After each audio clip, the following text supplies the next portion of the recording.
Voilà, frères et sœurs, nous sommes rassemblés aujourd'hui, donc Shabbat, nous sommes le 28, c'est ça, le 29 mai, me dit mon épouse.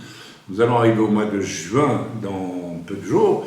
Et donc, c'est avec joie que je me prépare avec vous à louer le Seigneur pour ce culte. Et puis, j'ai déjà envie de vous témoigner de belles choses qui se vivent dans l'œuvre.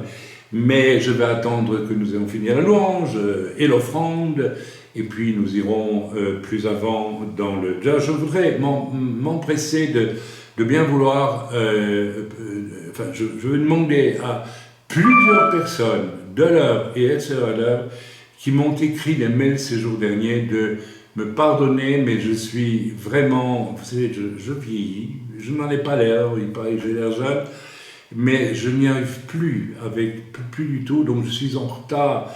Il y a des gens qui m'écrivent de l'extérieur, qui ont des besoins, qui veulent...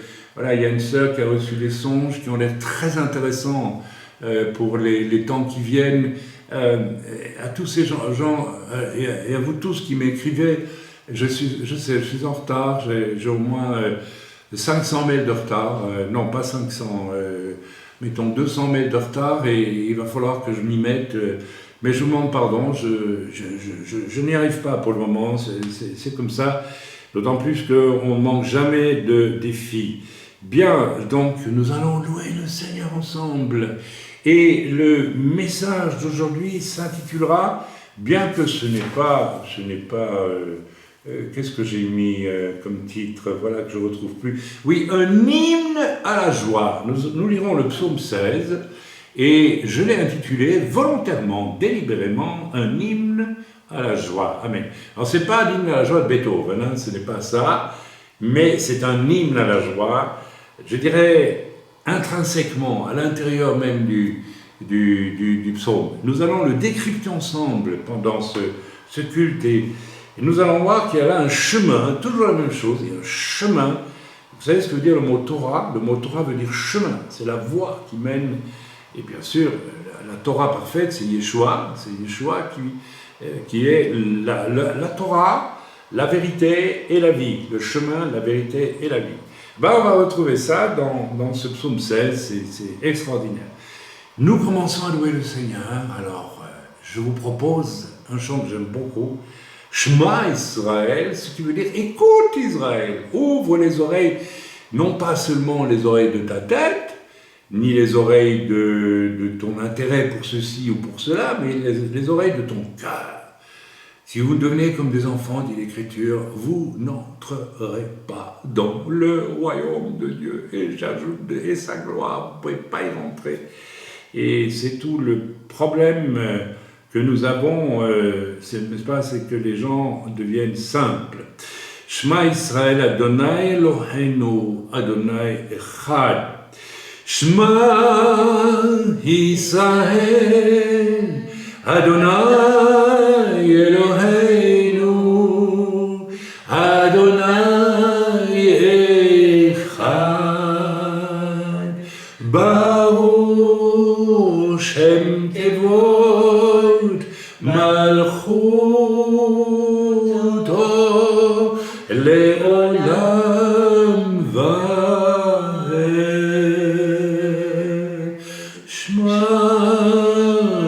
Israël, Adonai Eloheinu, Adonai Echad, Baruch Shem Kevod Malchuto Le'olam Vaed. Ô Éternel notre Dieu, combien je te prie que ce matin nous sachions écouter, entendre ce que tu veux nous dire, et ce que tu veux nous dire est tellement simple à côté de tout le vacarme que produisent nos âmes au cours d'une existence, y compris une existence, et parfois surtout même une existence de dits chrétiens ou juifs messianiques, que nous soyons protestants ou évangéliques, baptistes, tout ce que vous voulez. Eh bien, Seigneur, il y a tellement de vacarme, mais ce matin, Tu veux nous faire entendre un bruit simple, profond et unique qui remplit tout l'univers. C'est celui de l'amour du Père, Seigneur, pour le Fils, du Fils pour le Père, et de l'amour dont tu veux que nous soyons les manifestants, ceux qui manifestent cet amour. Oh Seigneur, tu nous aides à entendre le message ce matin et à faire taire les vacarmes de nos âmes, de notre chair, de nos passions, de notre orgueil, de notre fierté, de nos 1000 raisons de ceci et de cela, en oubliant toujours l'essentiel. Merci Seigneur, merci Père, au nom de Yeshua, Amen. Shema Israël, Adonai Eloheinu, Adonai Echad, Baruch Shem Kevod, Malchuto, Leolam Vaed.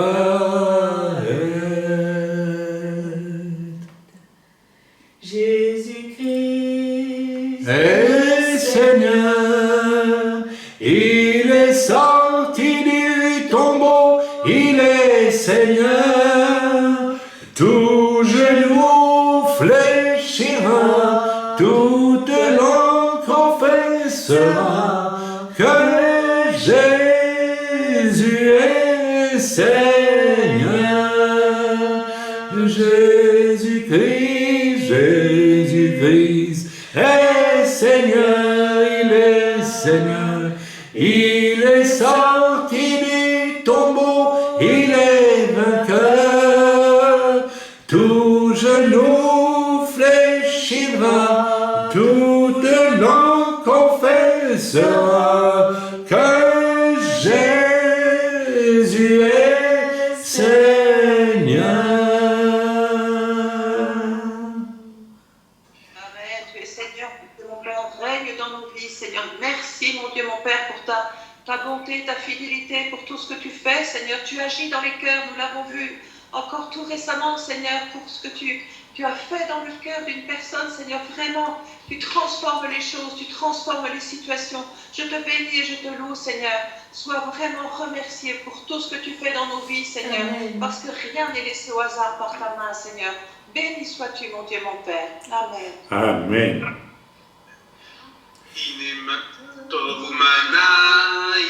שבט אחים גם יחד, הנה מה טוב ומה נעים. שבט אחים גם יחד, הנה מה טוב.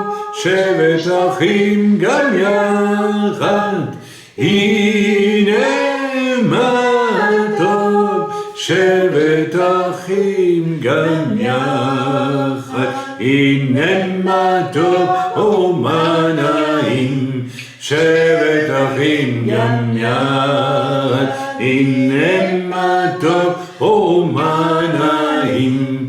שבט אחים גם יחד. Voici, oh, qu'il est tov, doux, agréable, qu'il est doux pour des frères, d'être gam yachad, ensemble, qu'il est doux de demeurer ensemble. Alléluia, gloire à Dieu. Oh, qu'il est agréable, qu'il est doux pour des frères et des sœurs de demeurer ensemble. Mais, alléluia, ça va être le thème du message de ce matin. Est-ce que nous sommes vraiment toujours dans quelque chose d'agréable entre frères et sœurs? Eh bien non, pas du tout. Eh bien, c'est très bien de chanter cela, oh, qu'il est bon, oh, etc. Est-ce que je peux dire vraiment que c'est doux d'être avec les autres lorsque mes passions, lorsque mon égoïsme, lorsque mon entêtement, ma rébellion, que sais-je d'autre, n'est-ce pas, agite mon âme, ça ne peut pas être doux. Peut-être que moi, je trouve doux d'être avec les autres, mais peut-être que les autres ne trouvent pas d'être agréable, ni doux d'être avec moi, n'est-ce pas? Alors, il faut plutôt se poser cette question-là. Amen. Le chant suivant. Ufshaftem ma'im besason. Amen. Ufshaftem ma'im besason. Mimaner Yeshua. Shaftimaim Besason, Mimane Yeshua, Mai Besason, Mai Besason, Mai Besason, Mai Besason. Hey, hey, hey, hey! My Besason! Vous puiserez avec joie de l'eau aux sources du salut. Waouh! Quelle parole! Nous chantons ça, mais est-ce que nous réalisons ce que nous chantons, Seigneur? Nous allons puiser avec joie ce matin la source du salut. Seigneur, de celui qui n'a cherché aucun intérêt sur la terre, aucun. Alors qu'il est celui par qui tout a été créé, celui pour qui toute la création, auquel toute la création appartient, j'ai nommé Yeshua Messia, selon ce que nous avons lu dans l'Écriture la semaine dernière et la semaine avant, il me semble, eh bien celui-là est venu et n'a rien voulu pour lui, il est venu juste pour nous, il est venu pour nous. Et nous sommes heureux qu'il nous aime de la sorte, de façon tellement désintéressée. Est-ce qu'à notre tour, Seigneur, nous t'aimons toi de façon entièrement désintéressée? Alors nous sommes unis avec toi, autrement nous ne le sommes pas. Et nous voulons reconnaître que très souvent, eh bien non, nous ne t'aimons pas de façon désintéressée, mais même souvent de façon intéressée. Nous l'avons lu, Seigneur, ces jours-ci, dans l'évangile de Jean, à qui Jésus va dire, après qu'ils aient traversé le Kinneret pour aller à la rencontre de Jésus, ils vont prendre une barque, ils vont aller à sa rencontre, et Jésus va leur dire, je sais pourquoi vous venez vers moi, c'est pas pour moi que vous venez. Vous venez parce que vous savez que je peux faire du pain par miracle, vous venez pour de la nourriture, vous ne venez pas pour le royaume des cieux, vous venez pour ce que je peux vous apporter de matériel. Alléluia, reconnaissons, frères et sœurs, que c'est souvent notre niveau spirituel. C'est souvent notre niveau spirituel. Nous attendons de Dieu des bénédictions, nous attendons de Dieu tant de choses, mais aimons-nous d'un cœur absolument désintéressé. Seigneur, c'est si rare, nous te l'avouons, nous te le confessons ce matin, et nous t'en demandons pardon, non pas en simples mots, mais en prise de conscience, Seigneur. Seigneur, nous vivons tous une seule vie, et tant de nos vies sont un ratage complet, parce que nous n'accédons que très peu, ou fort peu, Seigneur, à cet état de cœur, j'allais dire cet état d'esprit, mais c'est un état de cœur absolument désintéressé pour toi. Seigneur, te prions ce matin que tu accordes enfin à ton peuple, Seigneur, qu'il soit messianique, qu'il soit chrétien, qu'il soit tout ce que vous voulez. Seigneur, ce cœur désintéressé pour toi, ce cœur désintéressé pour toi qui va bannir toutes les querelles entre enfants de Dieu aussi. Il y a tant de querelles, il y a tant de tensions qui ne sont que les fruits de la convoitise, de l'âme, de l'orgueil, de la prétention et de toutes ces choses. Oh Seigneur notre Dieu, donne-nous ce cœur rempli d'amour pour toi, qui fait, Seigneur, que nous sommes unis à toi et nous sommes fatalement bénis par toi. Et ce cœur qui aime l'autre parce qu'il l'aime tout simplement, sans rien en attendre, supportant tout, comme il dit dans l'Écriture, l'amour supporte tout, l'amour croit tout, l'amour ne soupçonne pas le mal, l'amour c'est tout. Oh Seigneur, merci.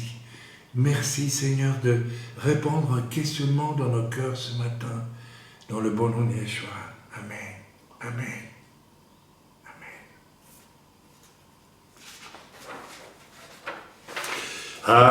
Alléluia, Alléluia, Betzil Tzele Shama. Alléluia, Alléluia, Betzil Tzele Troha. Kol Shama Te Alléluia. Alléluia, Alléluia, Kol Shama Alléluia, Alléluia. En français, Alléluia, Alléluia, louange à l'Éternel.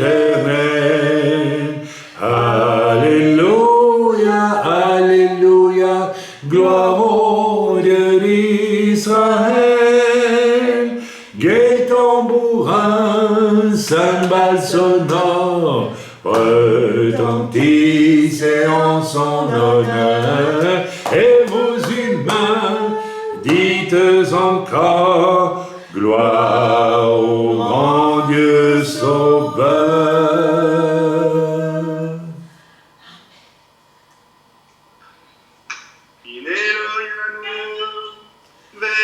Ishan, Velo Ishan, Shomer Israël.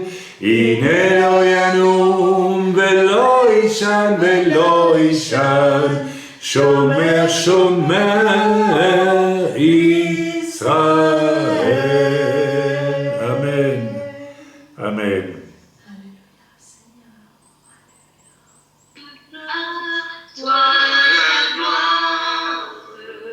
Ô ressuscité, à toi la victoire pour l'éternité, brillant de lumière. L'ange est descendu, il roule la pierre du tombeau vaincu. Alléluia, gloire à la gloire, ô ressuscité, à toi la victoire pour l'éternité. Amen. J'ai à cœur de demander, parce que je pense que ça devrait être le cas, que quelqu'un me donne un témoignage ce matin pendant ce culte. S'il vous plaît, n'attendez pas une demi-heure, soyez réactifs et peut-être on peut me refaire la grille, s'il vous plaît, que je vois. Alors, si quelqu'un a-t-il un témoignage? Alors, vous réagissez, vous levez la main et puis on y va. Autrement, bon, aucun témoignage, aucune bénédiction, mais des vraies bénédictions, hein.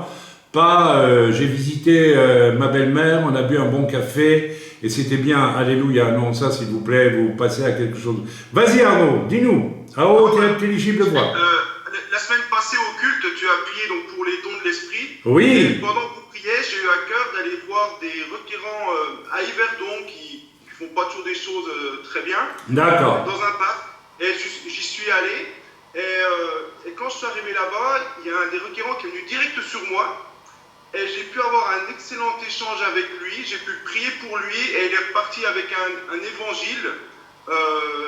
J'ai un temps vraiment béni avec lui. Donc voilà, maintenant je continue de prier parce qu'il m'a dit je suis encore là donc, pour voir quand j'irai le revoir, c'est on me le met à cœur. Mais voilà, c'est pour dire ça que Amen. Ok, voilà donc un témoignage de quelqu'un qui est sorti un peu de sa coquille et qui se dit tiens, je vais écouter l'esprit et l'esprit va me conduire vers les âmes perdues. Vous voyez, on peut être rempli des dons de l'esprit et puis ne pas suivre l'esprit du tout. Vous saviez ça? On peut avoir été visité du Saint-Esprit et puis on ne suit pas l'esprit. On dit ah mais non, c'est bien les dons de l'esprit. Merci Seigneur, tu m'as fait un beau cadeau. Alléluia. Je suis content. Je parle en langue. Ah là là. De temps en temps j'ai une petite prophétie, un petit machin, un petit truc. Mais suivre l'esprit, ça c'est autre chose. N'est-ce pas, notre frère à Nice, il n'est même pas encore vraiment baptisé du Saint-Esprit, mais faire ce qu'il a fait le week-end dernier, vous savez de quoi je parle, là il a suivi l'esprit, je pourrais le croire. Moi j'ai regardé ça avec intérêt, je dis tiens, je vais un peu observer. J'ai laissé faire, mais je dis mais il suit l'esprit. Voilà, c'est ça suivre l'esprit. Amen. Alors, voilà, c'est à la portée de n'importe quelle personne qui a un cœur bien placé, hein, c'est tout, voilà. En réalité, je peux être baptisé du Saint-Esprit, avoir un cœur de pierre et ne jamais suivre l'Esprit, c'est tout, voilà. Et l'Église est remplie de gens comme ça. Ah oui, je vous provoque, je sais, je provoque, mais je le fais exprès, parce qu'il faut vraiment se réveiller. Après tout, notre œuvre s'appelle « Lève-toi ». Ça veut dire « Lève-toi, suis l'esprit et va et fais les œuvres que Dieu a préparées pour toi. Il en a préparé pour chacun d'entre nous. » Et arrêtons des chrétiens à la triste mine qui, n'est-ce pas, veulent le baptême du Saint-Esprit, veulent ceci, veulent cela. Ils n'en font rien de toute façon, ou quasiment rien. Amen. Vous savez, si Dieu a fait parler un âne dans la Bible, il peut conduire par son esprit n'importe lequel d'entre nous, même le moins baptisé du Saint-Esprit, absolument. Mais le tout est d'avoir le cœur bien accroché où il faut, et puis de savoir suivre l'esprit. Voilà, si vous ne voulez pas vivre ça, vous êtes juste de calamiteux religieux, c'est triste pour vous, je vous plains de tout mon cœur, mais je ne puis que vous plaindre, parce que je pense que depuis 40 ans maintenant que je suis baptisé du Saint-Esprit, j'ai toujours suivi l'Esprit. Peut-être pas toujours parfaitement, rien n'est parfait, moi je ne suis pas parfait en tout cas, mais j'ai suivi la pensée de l'Esprit. Alors c'est formidable. Un autre témoignage peut-être? Non, il y en a. Si, non, il n'y a pas. Oui, Sylvie, vas-y. Parle très fort. C'est pareil, cette semaine aussi, je priais, je demande au Seigneur qu'il me donne des occasions comme je sors peu.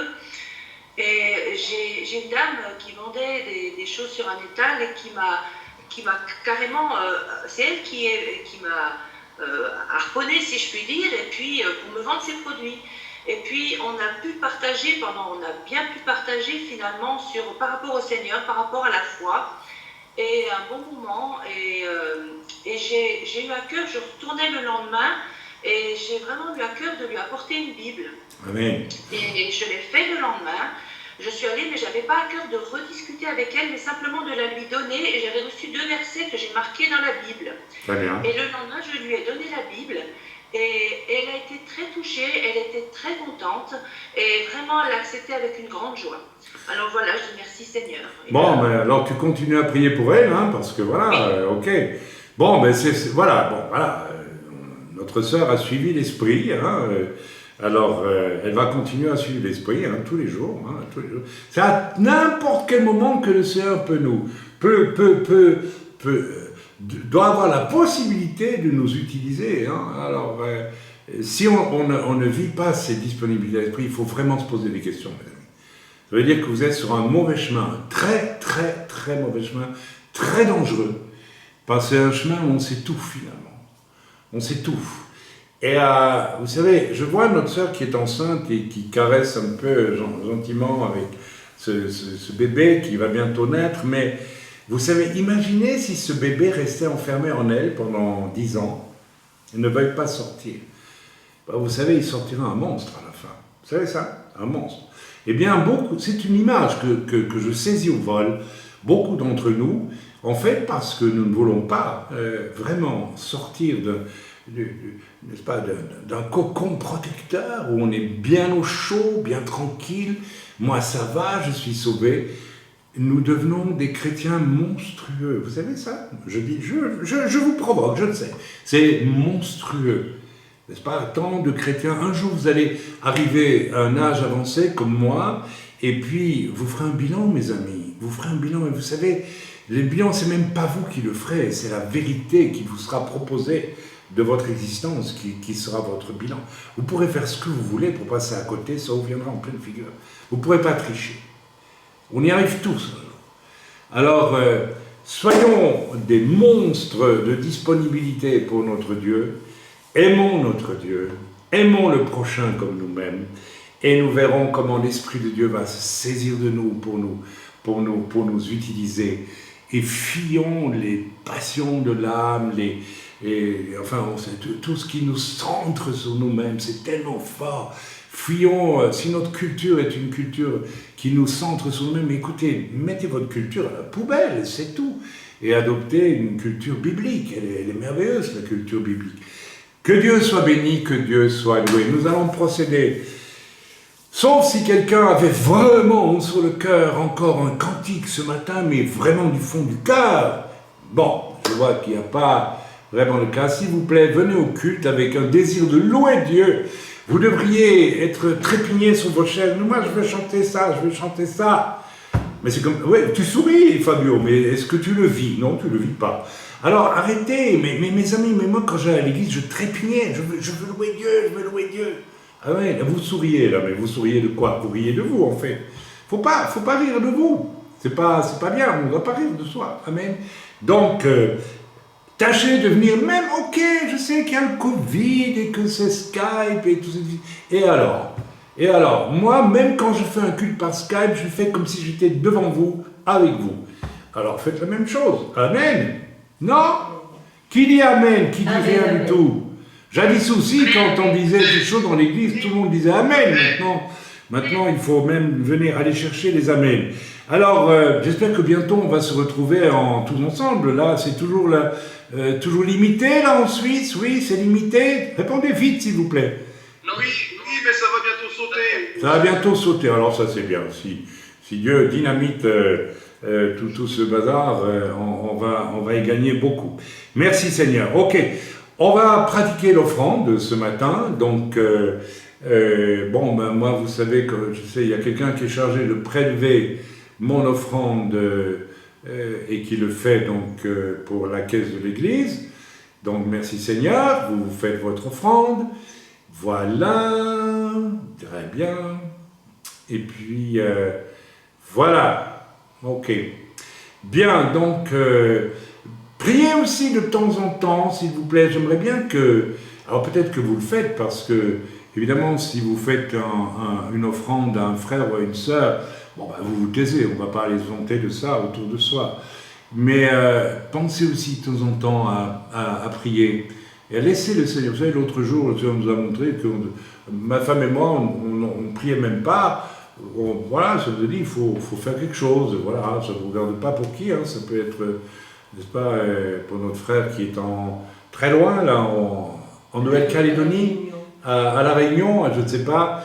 Mais, et puis, bon, ben voilà. Mais on ne priait même pas. Le Seigneur nous dit, pouf, faites quelque chose. Alors, voilà, allez-y, faites quelque chose. Ayez cette... comment on entend la voix de Dieu? Il y en a qui disent, ils passent toute leur vie, mais comment j'entends la voix de Dieu? Comment je fais? Si tu enlevais tous les parasites qui sont dans ton âme et dans ton cœur, tu entendrais la voix de Dieu parce que Dieu, il parle tout le temps. Vous savez ça? Dieu, depuis le Big Bang, Dieu parle tout le temps. Pouh, l'univers est en extension. Ça veut dire que la voix de Dieu résonne dans l'univers, elle résonne et résonne. Il y en a qui l'entendent, il y en a qui ne l'entendent pas. Ceux qui l'entendent, c'est ceux qui ont mis tous les bruits parasites hors de leur âme. Nettoyez vos âmes. Nettoyez vos âmes. Certains, vous avez des âmes tellement chargées. Nettoyez tout ça, videz les écuries, allez enlever tout ça. Enlevez tout le fumier de vos préoccupations, de votre orgueil, de votre susceptibilité, de vos héritages et tout ce qui s'ensuit. Enlevez tout ça. Mais enlevez-le, c'est tout. Dites zut à tout ça et puis c'est bon. Et accueillez ce cœur d'enfant dont nous avons absolument besoin. Autrement, on ne peut rien produire de bon pour le Seigneur. C'est clair, c'est très simple. J'ai déjà dit beaucoup de choses ce matin, hein. Beaucoup, Père, au nom de Yeshua. Nous te remercions pour les offrandes qui ont été faites et nous te prions, Seigneur, que tu fasses prospérer cet argent à la gloire de ton nom pour ton service. Merci, Père, dans le bon nom de Yeshua. Seigneur, tu nous rends si sensibles. Seigneur, tu nous interpelles. Est-ce que, nous nous contentons de notre offrande du Shabbat? Ou est-ce que nous sommes prêts aussi à aller au-delà de cela, bien au-delà même, et à faire des choses formidables pour ceux qui sont autour de nous, ou même loin de nous. Et Seigneur, que nous puissions le faire, Seigneur, dans le nom de Yeshua. Seigneur, il y a plus de joie à donner qu'à recevoir, dit l'Écriture. Et Seigneur, j'atteste que c'est vrai. Plus on donne, plus on est heureux. Moins on donne, moins on est heureux. Eh oui, c'est comme ça. C'est comme ça. Et dans les rapports avec Dieu, c'est la même chose. Plus je donne ma vie à Dieu, plus je suis heureux. Ah ben oui, parce que Dieu, en retour, bien sûr, me dit, Seigneur, continue, bon et fidèle serviteur. Et plus je donne aux autres, plus je suis heureux, je suis heureux. C'est une clé du bonheur, c'est de donner, de se donner. Et quelquefois, je vois des jeunes, vous savez, ils me font peur, hein. Ils sont plus vieux que Mathusalem, ils sont tellement vieux, le cœur est tellement petit. Vous savez, le problème des adolescents, c'est qu'ils sortent de l'enfance. Les enfants, ils sont tout ouverts, n'est-ce pas? Et une fois qu'ils deviennent adolescents, hop là, ils se replient sur eux. Moi, c'est très bien. C'est l'âge où le diable attaque le plus. Veillez sur vos adolescents et ne croyez pas que ça va s'arranger tout seul. Non, non, ils vont être ciblés par le diable pour devenir très centrés sur eux et si possible même devenir ennemis de Dieu et ennemis des parents. N'oubliez pas qu'il est dit dans l'Écriture que dans les temps de la fin, les enfants seront hautains, arrogants, rebelles à leurs parents, faisant mourir même leurs parents de chagrin. Et nous sommes dans ce temps, nous sommes dans ce temps. Alors moi je dis que tous ces jeunes-là sont vieux, mais ils sont vieux, ils sont vieux, ils sont vieux comme le diable. Ils sont vieux et tristes, et tristes. Alléluia, donc soyez devant eux des témoignages de cet amour, de cette perle qu'on appelle l'amour. Donnez-leur envie de cela, autrement, vous savez, s'ils voient en vous des chrétiens qui vivent à la petite semaine. Vous savez pourquoi moi j'ai quitté le catholicisme quand j'avais 15 ans? Parce que j'en avais marre. Je voyais mon entourage qui vivait le christianisme à la petite semaine. Je me suis dit, mais si c'est ça, ça vaut pas la peine. Autant aller dans le monde et faire le rebelle. Hein, et j'ai fait le rebelle. Voilà. C'est tout. Je dis, je vais profiter de la vie, puisque eux aussi ils profitent de la vie. Et alors qu'ils me disent, je dois être gentil, je dois être poli, je dois être aimable, tout ça. Mais Dieu, juste pour l'apparence. Mes amis, ça c'est le chemin qui mène à la rébellion de nos jeunes. Alors il faut 10 ans, 20 ans, 30 ans, 40 ans, une vie parfois, pour qu'enfin ils redeviennent vraiment jeunes de cœur et qu'ils se lient avec Dieu. Voilà, je ne sais pas pourquoi je vous dis tout ça, mais Dieu doit le savoir, donc je vous le dis dans le bon nom de Yeshua. Nous allons aujourd'hui commenter un passage de la Bible qui s'appelle un psaume, n'est-ce pas? Les psaumes, le psaume 16. Et j'ai presque peur de le commenter parce que je suis sûr que je vais passer à côté d'une tonne de richesse dans ce psaume. Voilà, je parle comme dit novice. Vous savez, il y a 1 milliard de choses à expliquer, mais lui, il nous en met plein la vue, puis il nous explique, et au final, il nous explique quand même pas grand-chose. Non, vous avez remarqué? Mais bon, c'est pas grave, c'est pas grave. On aime cet homme et on le bénit, on prie pour lui. Voilà, donc nous allons lire le psaume 16. Et je vais le lire en entier, puis il n'est pas très long, hein, il ne fait que 11 versets, donc c'est pas très long. Au cas où vous soyez déjà fatigués, n'est-ce pas? Certains sont déjà fatigués, après une demi-heure de culte, sont déjà fatigués, alors voilà. Alors, il n'y a que 16 versets aujourd'hui, mais on va développer, là, ça fait quand même de la matière. Hymne de David, vous voyez, un hymne, ok. Quand vous écoutez, alors ça n'a pas de rapport bien sûr direct dans l'échelle du temps, mais vous écoutez un hymne de Bach, une cantate de Bach, n'est-ce pas? Oh, vous dites comme c'est beau.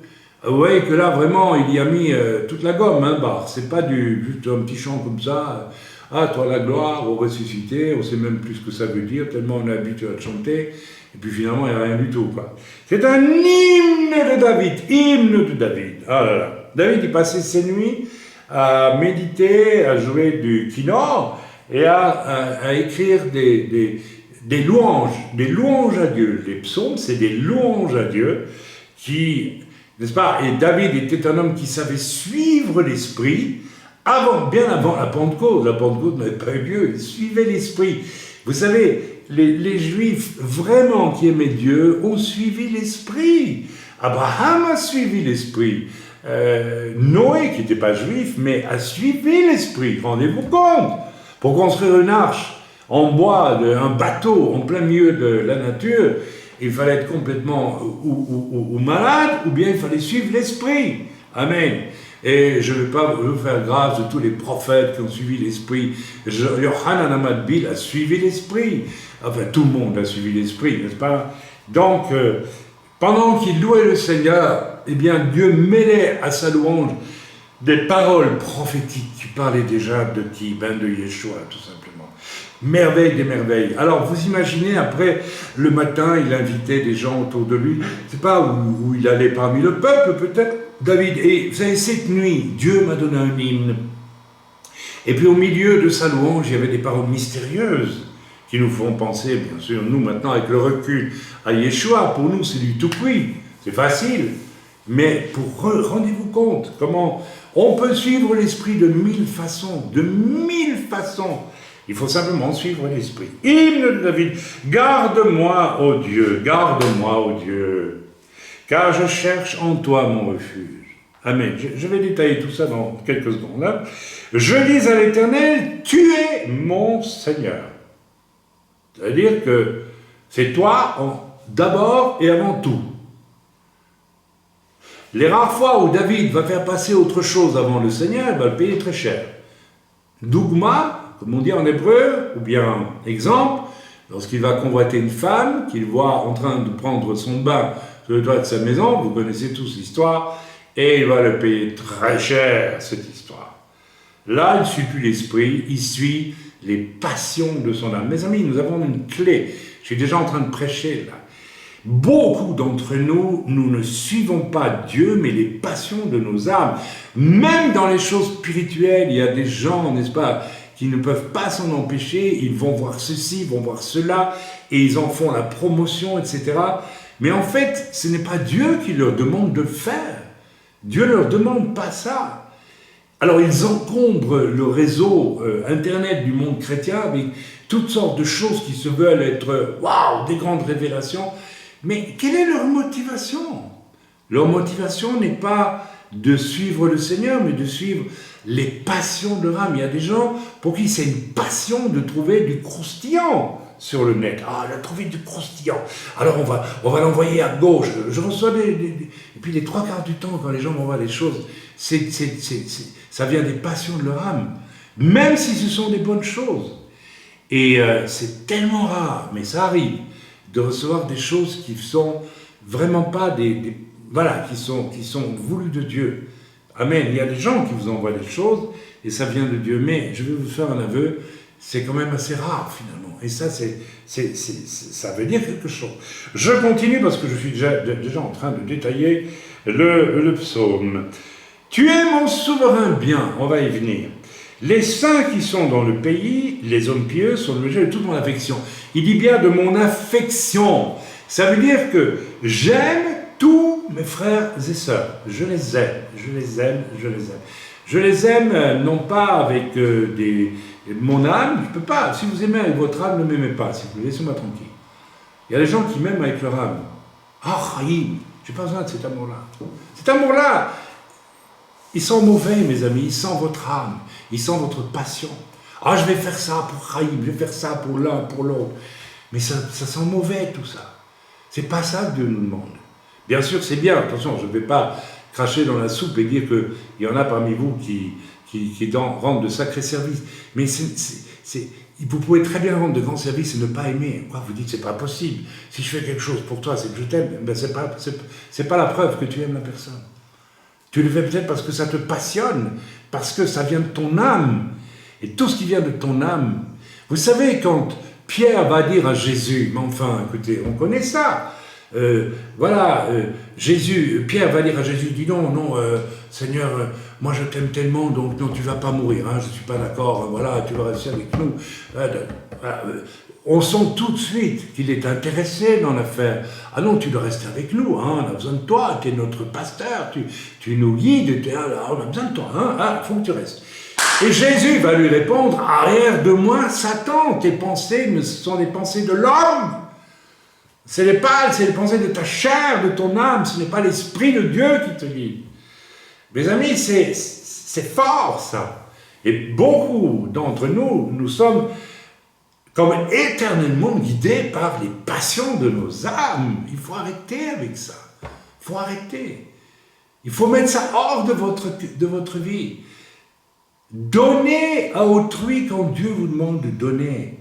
Rendez-vous utile vraiment d'un cœur désintéressé et pas parce que ça vous passe par la tête et que vous avez envie de le faire. Vous voyez ce que je veux dire? Ah là, je ne sais pas comment vous faire passer ce message. On continue. On multiplie les idoles. On court après les dieux étrangers. Mais mes amis, il n'y a pas besoin d'aller vers Baal, Astarté et tous ces trucs-là, n'est-ce pas? Il y a les Baal et les Astartés modernes. Mais les dieux étrangers, c'est d'abord les dieux qui sont dans votre âme. C'est les dieux qui sont dans votre âme, c'est vos passions, c'est ce que vous ne pouvez pas vous empêcher de vivre. C'est vous, c'est le moi, n'est-ce pas? Je ne répands pas de libation de sang, vous vous rendez compte? Il compare ici l'amour de nos passions à des libations de sang. C'est-à-dire que on fait couler le sang de Jésus. Absolument. On fait couler. Chaque fois que nos passions l'emportent, c'est comme si le sang de Jésus avait coulé pour rien. Ah, ça mérite réflexion. Ça mérite qu'on réfléchisse, mes amis. Je ne mets pas leur nom sur mes lèvres. L'Éternel est mon partage et mon calice. C'est toi qui m'assures mon lot. Quelle phrase merveilleuse. C'est toi qui m'assures mon lot. Je t'aime, Seigneur. Mon âme, elle est... Allez, j'ai employé une expression de jeune, là, elle est bousillée, atomisée, elle n'est plus là. Et j'ai cette relation simple avec toi. Et voilà, c'est toi qui m'assures mon lot, c'est toi qui va diriger toute ma vie. C'est toi qui, par ton esprit, va me guider pour ceci, pour cela. Paisiblement, calmement, sans faire d'histoire. Pas besoin de... Vous savez, très souvent, quand on lit les grands faits et gestes, n'est-ce pas, dans la Bible, par exemple, Étienne, le fameux diacre chrétien, qui va rappeler aux Juifs de son temps tout ce qu'il faut leur rappeler sur leur histoire, et finalement, pour aboutir à la manifestation du Mashiach, Yeshua, eh bien, et puis il va mourir sous les pierres. On a un peu l'impression, quand on lit ça, devant un truc énorme et spectaculaire. Eh bien non. Je suis sûr qu'Étienne était simple, extrêmement simple quand il a fait ça. Il n'a pas fait un discours à la façon de Gaulle. Hein. Il n'a pas fait un discours à la façon de Gaulle. Il a simplement dit les choses, c'est tout. C'est tout. Avec une grande... Ce qui vient de Dieu se fait très simplement, généralement. Ce qui ne vient pas de Dieu et qui s'entoure. Vous savez, quelquefois, j'ai écouté des soi-disant hommes de Dieu prêcher. Rien qu'au ton de leur voix, je dis, mais qu'est-ce qu'ils me racontent là? Ils traînent dans ces basques des traditions de dénomination, c'est un fatras de choses de l'âme absolument épouvantable. Comment se fait-il que dans certaines dénominations, on entend le même accent quand les gens prêchent? Vous vous rendez compte un peu? Ils ont une espèce d'âme unique, n'est-ce pas? Et c'est l'âme de l'Église. Ils travaillent une âme de dénomination. Et on se dit, mais qu'est-ce que j'entends là? Quel est ce vacarme? Quel est ce bruit de choses humaines? Inutile. On continue la lecture. Je bénis, une belle possession m'est accordée. On va y venir.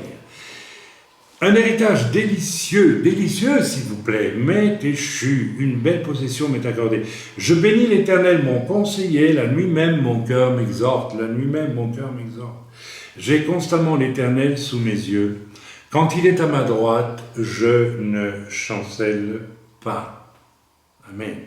Aussi mon cœur est dans la joie, mon esprit dans l'allégresse, et mon corps repose en sécurité, car tu ne livreras pas mon âme au séjour des morts, tu ne permettras pas que ton bien-aimé voie la corruption, tu me feras connaître le sentier de la vie, il y a d'abondantes joie devant ta face, et des délices éternels à ta droite. Et David, le roi David, David Amelech, écrivait ça combien de temps avant la venue de Jésus? Je n'ai pas en tête, c'est longtemps quand même. Excusez-moi, bon, c'est un détail. C'est un détail. Mais des siècles avant la venue de Yeshua. Et ici, il décrit, je dirais, tout le mystère de Jésus. Il y a Jésus dans tout ça. Tu ne livreras pas mon corps à la corruption. Bien sûr, il ressuscite 3 jours après. Etc. Relisez tout ce verset, il nous parle de Jésus. Amen. Quand il est à ma droite, je ne chancelle pas. Quand le Père était à la droite de Jésus, et que Jésus était aussi à la droite du Père, d'ailleurs, je ne sais pas si c'est possible, enfin bon, parlons spirituellement, il ne chancelle pas. Jésus n'a jamais chancelé. Il n'a jamais chancelé, n'est-ce pas? Et vous pouvez continuer vous pouvez tout lire. L'Éternel est mon partage et mon calice. Vous vous rendez compte, un calice? Alors on va en parler dans quelques instants, le calice, le calice, la coupe qu'il a levé, ceci est mon sang, n'est-ce pas, à Pessah. Et puis, lorsqu'il va agoniser à Gethsémane, quelques heures après, hein, il va dire, si cette coupe peut s'éloigner de moi, hein, mais l'Éternel est mon partage et mon calice. Ça veut dire, il va dire, Seigneur, si cette coupe peut s'éloigner de moi, donc c'est le fameux calice ici, et néanmoins que ta volonté soit faite. Et donc, l'Éternel est mon partage et mon calice. Et ma douleur aussi. Ici, il est question d'un calice. C'est plus fort qu'une coupe, n'est-ce pas? C'est pas comme on dit calice en hébreu. Ça doit être kos comme un verre. Bref, on peut lire tout ça.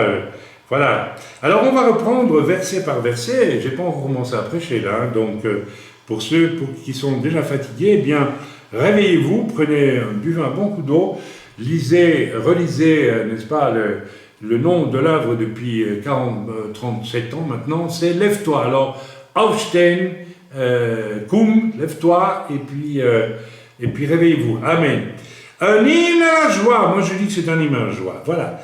Alors, le premier, excusez-moi, donc les premiers versets, on va les lire de 1 à 2. Garde-moi, ô Dieu, car je cherche en toi mon refuge. Je dis à l'Éternel, tu es mon Seigneur, tu es mon souverain bien, etc. Tu es mon souverain bien. Ok. Dieu, ma seule issue, mon unique, et seule priorité. Dieu avant tout, n'est-ce pas? Dieu avant tout. Dieu est ma priorité.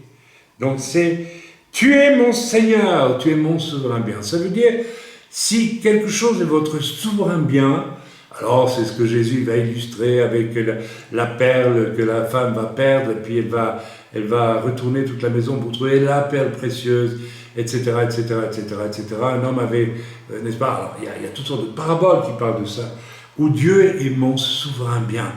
Il y a Dieu et il n'y a rien d'autre, en fait. Il y a Dieu et il n'y a pas de place pour autre chose. Il n'y a rien d'autre. Alors, je suis parfois un peu étonné de voir, je vous parlais très franchement, des exemples qui montrent, eh bien, qu'il n'y a pas Dieu et rien d'autre. Parce que quand il y a Dieu et rien d'autre, il y a aussi toutes les solutions à tout. Absolument à n'importe quoi et à tout.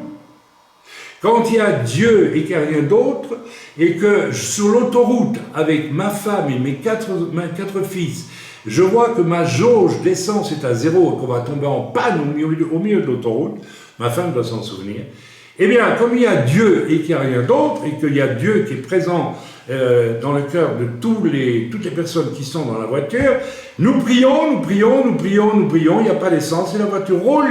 Et nous arrivons sur une station d'essence, après plusieurs kilomètres, je ne sais plus combien, et puis nous montons et la voiture vient s'arrêter devant la station essence, et là, je réessaye et tchac, ça ne démarre plus. C'est-à-dire, il y a Dieu, quand il y a Dieu et rien que Dieu dans mon cœur, tout est possible. Toutes les solutions sont là, parce que si Dieu n'est plus Dieu, alors Dieu n'est pas Dieu, donc on arrête. Mais beaucoup d'entre nous, n'est-ce pas, Dieu n'est pas notre bien unique, n'est pas notre souverain bien. Notez qu'il est dit ici, Dieu est mon souverain bien. Dieu est comme ma propriété souveraine. Vous vous rendez compte de ce qui est écrit? Et le Yeshua s'est donné à nous, et en se donnant à nous, il nous a donné tous les possibles, toutes les solutions pour n'importe quel problème, pour n'importe quelle difficulté.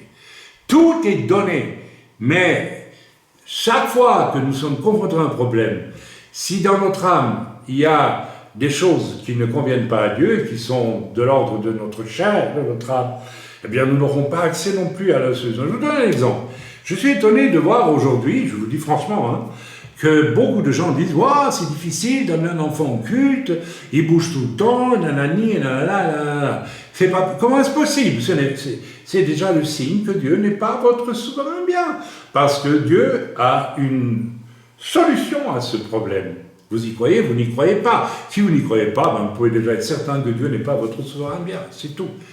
C'est pas votre souverain bien, n'est-ce pas? C'est pas votre souverain bien, vous n'arrêtez pas. Alors moi je me souviens, j'ai eu 4 garçons, ils venaient au culte avec nous dans certaines églises, et les gens me disaient, mais comment tu fais?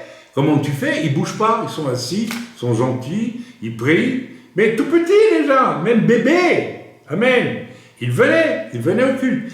Eh bien, tout simplement, c'est pas compliqué, parce que Dieu était mon souverain bien, il était le souverain bien de ma femme, et donc Dieu avait la solution. Je ne sais même pas comment on faisait, on les a jamais sermonnés, non, on n'a jamais rien fait. Rien. On les a jamais repris, on les a jamais dit, vous devez être comme ceci, comme cela, s'il vous plaît, on va à l'église, dans une église, rien. On leur a jamais fait la morale. Non. Comment se fait-il que de même, ils étaient calmes et soumis quand ils venaient au culte? Eh bien, je vais vous le dire, parce que je dois vous le dire, parce que Dieu était mon souverain bien, et était le souverain bien de ma femme. Alors, la solution, elle est là, mes amis. Beaucoup de vos problèmes, vous les subissez et vous courez après des serviteurs pour vous dépanner de ceci, de cela, et en réalité, vous ne trouvez pas vous-même la solution, parce que Dieu n'est pas votre souverain bien, c'est tout. Vous n'auriez même pas à chercher la solution. La solution viendrait seule, mes amis. Quand je pense qu'il y a des enfants qu'il faut délivrer de démons, vous vous rendez compte, et que des parents ne sont pas capables de le faire, oui, je pousse le bouchon très loin, mais je l'ai vu à bien des endroits, vous savez. Eh bien, tout simplement parce que Dieu n'est pas votre souverain bien. Si vous savez que la télévision est dangereuse pour vous, et peut-être pour vos enfants, et que vous la maintenez, ne dites pas que Dieu est votre souverain bien. Ah oui, mais avoir Dieu comme souverain bien implique aussi un nettoyage. Je me rappelle de l'époque où nous avons élevé nos enfants, nous avons constamment fait le nettoyage. Nous n'avons pas dit, ouais, ça c'est pas grave, c'est moins grave. Non, on était très... On a toujours pensé, on ne peut pas dire que Dieu est mon souverain bien si je permets ça ou ça ou ça ou ça ou ça ou ça. Encore aujourd'hui, lorsque j'achète une revue d'art, de temps en temps j'achète une parce que j'aime bien voir ce qui est beau, il y a eu de belles choses, et malheureusement, ou bien plutôt quand j'achète une revue d'histoire, je suis un passionné d'histoire, quand je dis passionné, attention, pas au-delà d'un certain point, pour m'instruire, c'est pas une passion, c'est pour s'instruire. Et je découvre une image qui ne me plaît pas du tout, il y en a dans les revues, tchac, je coupe, j'arrache, je laisse pas. Encore aujourd'hui, je mets dehors tout ce qu'il faut. Amen, tout ce qu'il faut mettre dehors. Voilà, j'ai déjà dit beaucoup de choses, n'est-ce pas? Allons vers le verset. Alors, comment se fait-il que vous... Voilà, il y a toutes sortes de comportements qui sont très inquiétants. Voilà, il en est ainsi de tous les domaines du concret. Personnellement, je ne me souviens pas avoir raté un culte, pas un seul, n'est-ce pas, alors que j'avais parfois des problèmes. Ici même, j'ai reçu il y a des années une de mes cousines belges, avec ses enfants. Elle vivait dans le monde, et même dans le péché, comme tous les gens du monde. Eh bien, alors, elle était ici, elle n'était pas croyante, et elle venait voir son cousin, quoi. Alors moi, je n'ai pas raté l'occasion de lui témoigner, de lui parler du Seigneur. Elle n'est pas venue ici pour... Voilà. Alors, il s'est passé des choses merveilleuses. Un de ses fils a sauvé la vie d'un de mes fils, parce que, voilà, vous connaissez toute l'histoire de la chaîne du chien autour du cou de mon fils Aaron, et le chien qui tirait. Et puis le gamin était sur le toit, il réparait, il l'a vu, il a sauté en bas, il a dénoué. Donc Dieu fait des choses extraordinaires. Le fils de cette cousine païenne a sauvé la vie de mon fils. Alléluia, gloire à Dieu. Elle aurait peut-être dû déjà réfléchir un peu là. Alors, mais la question était la suivante, on va faire un culte. Alors, qu'est-ce que j'ai fait? Peut-être j'ai dit, on faisait le culte ici à l'époque déjà, dans la maison, on a commencé l'église. J'aurais pu dire, ma cousine est là, je vais pas lui imposer un culte parce que peut-être... Non, on a fait un culte. Et puis elle a assisté. Elle a dû assister, comme tout le monde. Et puis elle a accepté ou elle a refusé. Ça, c'est son problème. Vous savez, est-ce que Dieu est vraiment mon souverain bien? Je n'ai jamais dévié d'un iota dans le fait de suivre le Seigneur parce que des gens de ma famille se rapprochaient de moi pour une raison ou pour une autre. Faire ça, c'est démontrer que Dieu n'est pas mon souverain bien. Et je vous fiche mon billet que les gens qui font ça, qu'est-ce qu'ils font? Dieu se retire d'eux. Et Dieu ce psaume 16 parle sans arrêt de la bénédiction de la présence de Dieu. Mais si Dieu n'est pas mon souverain bien absolu, ne vous attendez pas non plus à être heureux, ni béni par le Seigneur, vous ne le serez pas. Vous ne le serez pas. Alors ces gens qui font des compromis avec les circonstances, etc., et qui mettent Dieu un peu de côté, c'est pas trop grave, hein, c'est pour juste une heure ou deux, ou un jour ou deux, eh bien, je les vois venir à un moment donné, ils sont malheureux, ils vont pas bien, ils se posent des questions, qu'est-ce qui m'arrive, pourquoi je suis comme ça, etc., etc., etc. Ne cherchez pas plus loin, l'erreur elle est chez vous, elle est dans le fait que Dieu n'est pas votre souverain bien. Un souverain bien, c'est un bien au top du top du top du top. Ah ben bien sûr, si tu veux une Mercedes, il faut la mériter. Il faut la mériter. Attention, je ne fais pas de publicité ici, mais il faut la mériter, mes amis. Vous savez, c'est évident, si tu veux, même que Dieu, éventuellement, sans le chercher néanmoins, te bénisse matériellement, il faut le mériter. Il y a des serviteurs qui finissent leur vie bien, oui, ça arrive. Il y en a qui meurent décapités, mais ça, c'est Dieu qui décide. Mais si tu fais de Dieu ton souverain bien, je peux t'assurer que quelquefois, nous avons manqué de tout ici, en élevant nos enfants. Manqué de tout. Ils allaient parfois avec des baskets trouées. Bon, c'était pas la misère noire, mais on avait juste ce qu'il fallait, pas grand-chose. Et puis, on a continué. Dieu est resté notre souverain bien. Et puis, un jour, ben, écoutez, ça s'est amélioré parce que Dieu a dit, ah ben ceux-là, je peux les bénir. Ils ne vont pas s'attacher à l'argent, ils ne vont pas s'attacher à ce que je leur donne. Donc, c'est très bien. Je vais rester leur souverain bien. Voilà pourquoi Dieu, parfois, est obligé de nous mettre dans la précarité pour tester, pour voir s'il est vraiment notre souverain bien. Et s'il n'est pas votre souverain bien, eh bien, il va vous laisser comme ça jusqu'à ce qu'il soit sûr qu'il est votre souverain bien. Mes amis, le challenge d'une vie de croyant, de chrétien, de juif messianique, tout est là. Si Dieu veut être notre souverain bien, et rien et personne d'autre. Parce que lorsque Dieu est mon souverain bien, je suis en relation directe avec la source de la vie, tout simplement. La source de la vie et de la vie éternelle. C'est prodigieux, c'est magnifique. Et c'est pas seulement une belle prédication que je vous fais, c'est quelque chose, c'est pas quelque chose de virtuel, c'est quelque chose, ou de religieux, c'est quelque chose de réel, qui débouche sur des choses réelles, vraies. Amen. On continue. Dieu mon seul bien. Amen. Ok. Voilà, donc on continue. Verset 3. Nous lisons le verset 3. Les saints qui sont dans le pays, oh comme j'aime ce verset. Les hommes pieux sont l'objet de toute mon affection. Alors ça me permet de rappeler, et puis je n'en parlerai plus, parce que peut-être, je voudrais faire une parenthèse, je ne suis pas du tout ingrat vis-à-vis de ceux qui nous soutiennent, qui nous aiment, parfois avec leur âme, et peut-être pas comme il le faudrait, mais qui nous aiment quand même, et qui font de bonnes choses pour nous. Hein. Mais je voulais parler de ce qu'on vient de vivre, n'est-ce pas, lorsque je me suis déplacé dans le sud de la France pour visiter un de nos groupes, qui pour moi peut déjà commencer à être une église, même s'ils ne sont pas nombreux, étant donné que l'essentiel a été acquis. Je ne les ai plus vus pendant presque 1 année et demie, rendez-vous compte, c'est quasiment, non pas un an, un peu plus d'un an, depuis le Covid. Et ce sont des jeunes chrétiens, des tout jeunes chrétiens, avec tous les problèmes de jeunes chrétiens, et j'ai même dû appliquer une certaine rigueur à un moment donné, parce qu'il le fallait.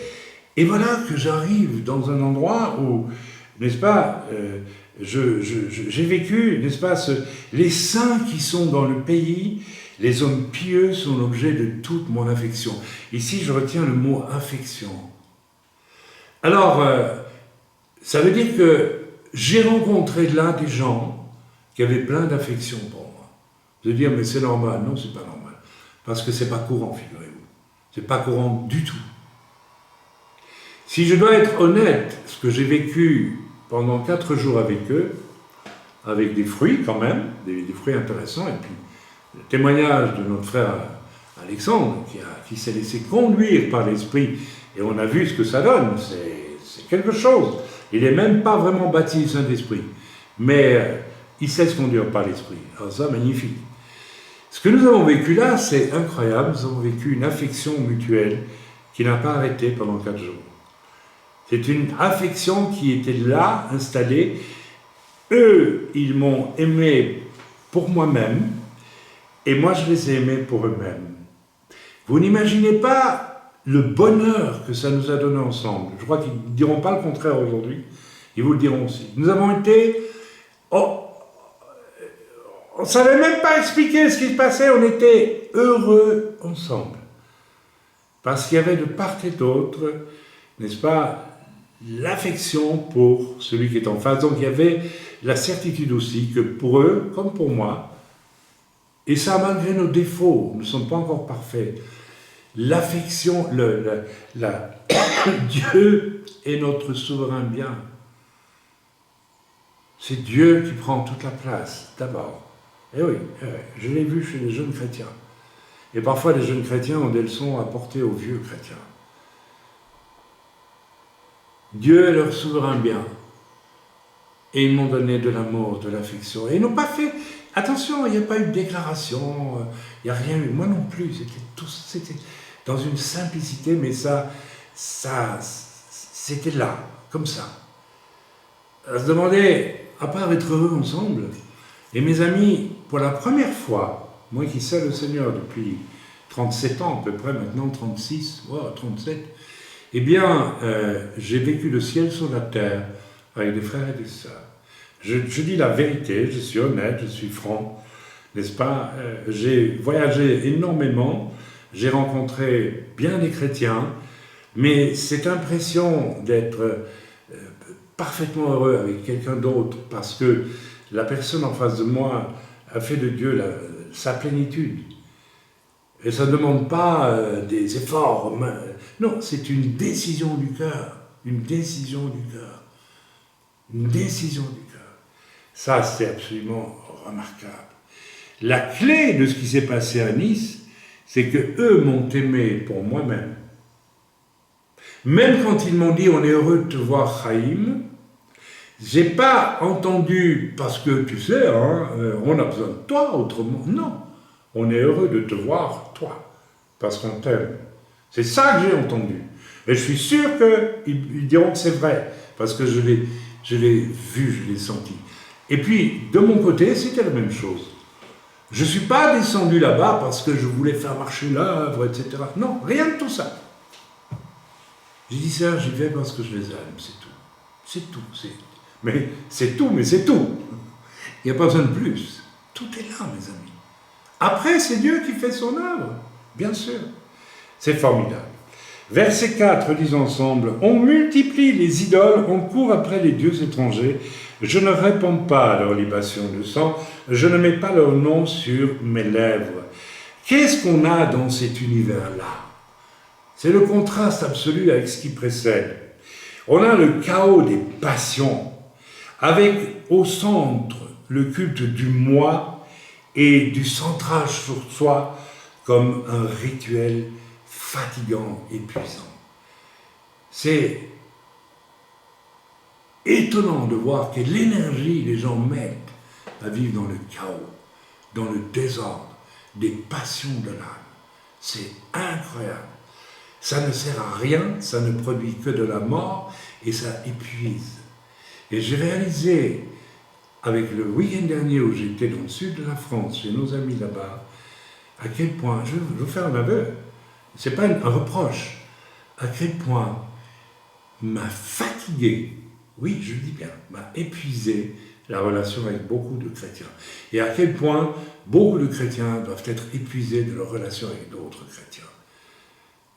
On devrait avoir, quand on se rencontre, cette merveille de l'amour entre nous, qui ne se construit pas, qui est simplement le fruit du fait que Dieu est mon souverain bien. Quand Dieu est mon bien, je n'attends rien de rien ni de personne. Je n'ai même pas un quart d'atome de pensée de ma responsabilité en tant que serviteur, je dois faire ceci, je dois faire cela. Non, tout ça disparaît. Dieu est mon souverain bien, c'est tout. Et je vais vers les autres parce que je les aime. Et puis c'est tout. Je veux dire, mais C'est tout, oui, mais faites-le, arrivez à le faire. En 37 ans, ce que j'ai vécu le week-end dernier, je n'ai jamais vécu. Et j'ai réalisé à quel point nous, les serviteurs, nous pouvons souffrir. Vous savez, vous avez la clé, je le dis ouvertement parce qu'il faut le dire, de tant et tant de serviteurs de Dieu qui font un burn-out, qui perdent la foi. Oui, il y a des hommes de Dieu qui perdent la foi parce qu'ils sont abreuvés de situations, de chaos qui viennent des âmes et qui sont l'antichrist dans l'Église. Et oui, les œuvres de notre chair, c'est l'anti-Jésus, c'est le contraire de ce qu'a été Jésus. Et nous pouvons finir par assombrir la vie des autres, n'est-ce pas, en n'ayant pas cette plénitude de Dieu dans notre cœur, cet amour disponible, avec un cœur d'enfant pour Dieu. Et quand nous n'avons pas pour les autres, nous ne sommes pas des gens qui apportent la paix. Beaucoup de chrétiens, vous n'apportez jamais la paix, vous apportez que des soucis, que des problèmes, que des difficultés. Et il faut arriver à vous discipliner parfois d'une telle façon, parce que vous ne voulez pas comprendre. Et alors, parfois, au bout de ça, vous commencez à comprendre, et vous faites enfin le ménage dans vos âmes qui sont tellement empruntes de vacarme, de toutes sortes, de passions. Il y a une sœur qui m'écrit encore aujourd'hui, je la connais depuis des années, elle m'envoie des trucs, il faut que vous écoutiez ça, frère, etc., etc. Et j'écoute ça, je dis, mais c'est lamentable. C'est lamentable, non pas ce qu'elle m'envoie, d'abord c'est parfois assez douteux, je dis franchement, mais c'est au diapason de son âme. C'est une personne qui vit que de passion, dite spirituelle. Vous savez qu'il y a plein de gens comme ça. J'ai voyagé en Afrique, je vais aux États-Unis, dans le monde entier. Quand j'étais en Ukraine, j'ai vu ça.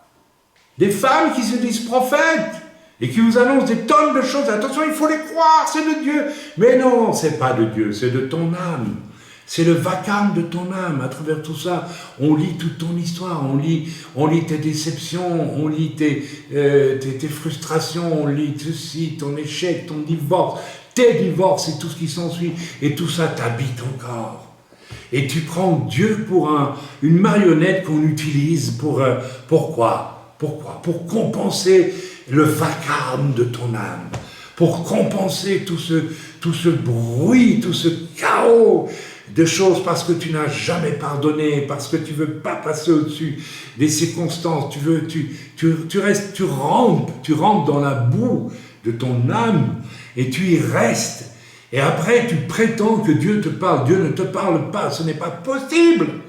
Dieu veut te parler. Dieu a parlé à un homme le week-end dernier, n'est-ce pas, un jeune converti. L'Esprit de Dieu l'a emmené faire une chose extraordinaire. Parce qu'il ne vit plus dans son âme, c'est tout. Il a fait de Dieu son souverain bien. Je ne dis pas qu'il est parfait. Il ne l'est pas, bien sûr, moi non plus. Mais il a fait de Dieu son souverain bien. Et puis c'est tout. À partir de là, comme diraient les catholiques, la messe est dite, n'est-ce pas? Il n'y a plus à discuter. C'est bon, on y va, on avance. On continue. Amen. Le chaos des passions, avec toujours. Vous savez, les passions, elles ont toutes sortes de formes, n'est-ce pas? Mais si vous analysez bien, vous trouvez toujours au centre le culte du moi, le non-pardon, le désir de paraître, le désir de faire des œuvres, le désir de ceci, de cela, d'être proche du serviteur. Il y a des gens, ils ne peuvent pas faire autrement, il faut être proche du... il faut s'accrocher. Mais c'est pas ça la vie avec le Seigneur, c'est pas ça du tout. Vous m'ennuyez quand vous faites ça, vous me fatiguez, vous m'épuisez. Nous nous épuisons. Il y a des gens, ils éprouvent le besoin de se rapprocher d'un frère et d'une sœur plus que de toute l'Église. On appelle ça les duos charnels.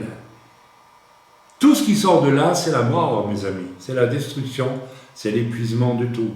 Ça n'a rien à voir avec l'Esprit de Dieu. Voilà. Je vous rappelle, n'est-ce pas, verset 5, ils ont ensemble, on avance quand même. L'Éternel est mon partage et mon calice. Merveilleux passage. C'est toi qui m'assures mon lot. Voilà, alors, un lot. Qu'est-ce que c'est qu'un lot? Voilà, on ne va pas parler de la loterie, bien sûr. Mais si on divise une terre en parcelles, On va donner un lot d'autant d'hectares à l'un, un autre lot d'autant d'hectares, et un autre lot autant d'hectares. Chacun a son lot.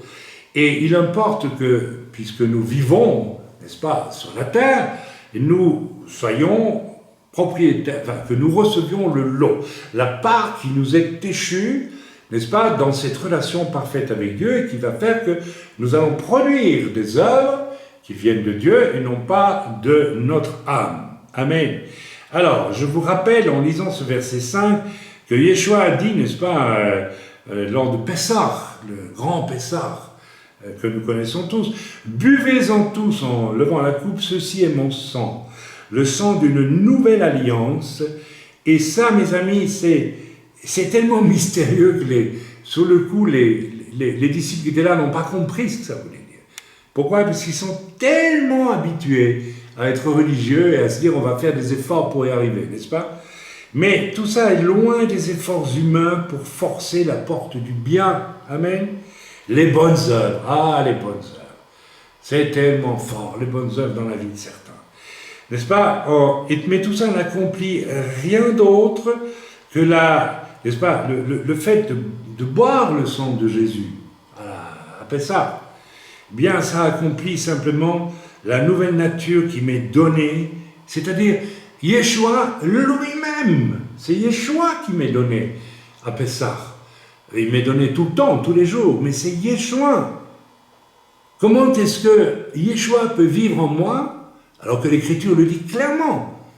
Et n'est-ce pas, la lettre aux Éphésiens, l'épître aux Éphésiens de Paul, il a donné les ministères, je ne vais pas vous reciter tout, en vue de vous mener chacun, à la mesure de la stature parfaite de Christ. C'est, à la croix, c'est Yeshua qui se donne à vous. C'est seulement son Yeshua qui vous sauve, mais qui se donne à vous. Et qui veut que vous deveniez comme lui. Alors, est-ce que Yeshua a laissé son âme prendre le dessus une seule fois pendant qu'il était sur terre? Jamais. Jamais. Jamais. Yeshua a souffert, par contre, d'avoir autour de lui des disciples, n'est-ce pas, qui laissaient leur âme prendre le dessus. Certains qui le suivaient parce qu'ils voulaient être sûrs qu'ils aient une place à ses côtés. Il y en a qui vont même dire, grâce à leur mère, fais en sorte qu'on ait une place à ta droite au ciel. Oh, qu'est-ce que Yeshua a dû être fatigué de ces choses-là. Mais il me fatigue. D'ailleurs, il dira à un moment donné, combien de temps devrais-je encore vous supporter? Mes amis, ce qui est de Dieu souffre quand il doit côtoyer ce qui n'est pas de Dieu. Et ce qui est de Dieu dans votre vie, si vous laissez ce qui n'est pas de Dieu côtoyer ce qui est de Dieu, vous allez être les hommes et les femmes les plus malheureux de la terre. Donc choisissez votre camp une fois pour toutes. Une fois pour toutes. Et arrêtez aussi de... Sachez, je ne veux pas vous accuser ici, personne, parce que j'ai fait aussi souffrir les gens spirituels avant de commencer à servir le Seigneur. J'ai aussi fait souffrir. Et le moins possible, s'il vous plaît. Mais rendons-nous compte combien nous faisons souffrir ceux pour qui Dieu est leur souverain bien, quand nous fonctionnons selon notre âme. Donc, à Pessah, Yeshua se donne à nous à travers le vin qui est son sang et à travers le pain qui est son corps. Il se donne à nous. Amen. Afin que nous devenions comme lui. C'est-à-dire ne rien faire que ce que je vois faire par Dieu mon Père. Amen. Ce week-end, nous avons eu un témoignage, et puis Sylvie, vous avez maintenant un témoignage aussi, et puis Arnaud aussi, c'est très bien. Mais, mes amis, posez-vous la question, vous le faites ça, vous l'avez fait, suite à un témoignage de quelqu'un d'autre, n'est-ce pas? Et très souvent, quand je vous exhorte, je vous donne un témoignage, quelque chose de fort que j'ai vécu, vous le vivez aussi juste après. Mais je vais vous dire, c'est pas du tout pour le flatter, mais le frère, là, dans le sud de la France, ce qu'il a fait, il n'a pas fait parce que moi je l'ai exhorté à le faire, ou parce que quelque chose, il l'a fait parce qu'il a entendu la voix de Dieu lui demandant de le faire. Est-ce que vous commencez à comprendre certains? Alors vous avez dit, certains, ah, ça m'interpelle le témoignage du frère. Tiens, c'est curieux, ça vous interpelle comment? Ça vous interpelle, j'espère, pour que vous découvriez que vous n'écoutez pas la voix de Dieu, ou de temps en temps, un petit peu. ou à peu près, ou à moitié seulement. Vous voyez, ou parce que le pasteur prêche, n'est-ce pas, le réveil, alors on se réveille un petit peu, et puis on retourne dormir. Ah mais oui, on retourne dans son âme. L'âme, avec tout son chaos, tout son vacarme, toute cette susceptibilité qu'on voit parfois, et que l'on cache en plus. Ah, en plus, certains, vous savez, c'est terrible. Ça, c'est peut-être l'état le plus terrible qui soit, n'est-ce pas? On sait que tout ça, c'est dans notre âme et que c'est mauvais, mais on va le cacher, on va le couvrir. Il ne faut pas que ça se voie. Oh là, on est dans la totale. On est dans la totale. Là, on est loin. Là. Amen. Je continue. Faire les œuvres de mon Père sans la gouverne du Saint-Esprit, c'est impossible. C'est impossible. Vous ne pouvez pas. Si c'est votre âme qui dirige, vous ne pouvez pas le faire. Finalement, qu'est-ce qui s'est passé là-bas, dans le sud de la France? Je ne donne pas le nom exprès, parce que je n'ai pas envie que tous les chrétiens à problème du coin appliquent pour venir semer du trouble. Oui, on en est là. Hein. Nous, ce qu'on veut, c'est voir des gens se convertir. Et pas des chrétiens à problème qui sont dans leur âme depuis 20 ans, 15 ans, 100 ans, presque 150 ans parfois. Qui viennent semer le soude, qu'ils se repentent et qu'ils reviennent, qu'ils viennent vraiment au Seigneur. Alors, le frère a fait une œuvre du Père sous la gouverne du Saint-Esprit. Oui, il a fait une œuvre du Père sous la gouverne du Saint-Esprit. Amen. Donc, voilà. Excusez-moi, voilà. Bon, je l'ai dit, je reviens pas dessus. Oui, je sais, vous voyez que je tourne mon papier, comme d'habitude, mes carnets. Voilà. Mes amis, hier, j'ai commandé sur Internet un 33 tours qui m'a coûté 0,50 centimes d'euros. C'est la musique Al Sepolcro, ça veut dire en italien au sépulcre, de Vivaldi, qui était un croyant. Et d'abord j'ai eu un cadeau de Dieu parce que je l'avais oublié. J'ai ça dans mes disques en Suisse, je pense, ou peut-être en Israël, je ne sais plus. Mais j'ai mis l'aiguille sur le micro-sillon et j'ai entendu monter une musique qui était celle que j'écoutais en boucle, je ne veux pas dire que j'adorais, on ne peut pas dire ça, mais que j'aimais tellement écouter avant ma conversion. Et voilà que Dieu me fait un cadeau, il me le rend aujourd'hui pour 0,50 centimes d'euros. Dirigé par Herbert von Karajan, donc c'est magistralement bien joué. Alors qu'est-ce que je vais vous dire avec tout ça? Bien, j'ai dit, Seigneur, qu'est-ce que tu es en train de me dire? Seigneur, je suis en train de te dire qu'avant même que tu me connaisses, je t'appelais à travers même la musique de Vivaldi. Parce que tu as percé, tu as perçu, tu as capté. Mes amis, ça veut dire que Dieu nous attire par toutes sortes de moyens à lui.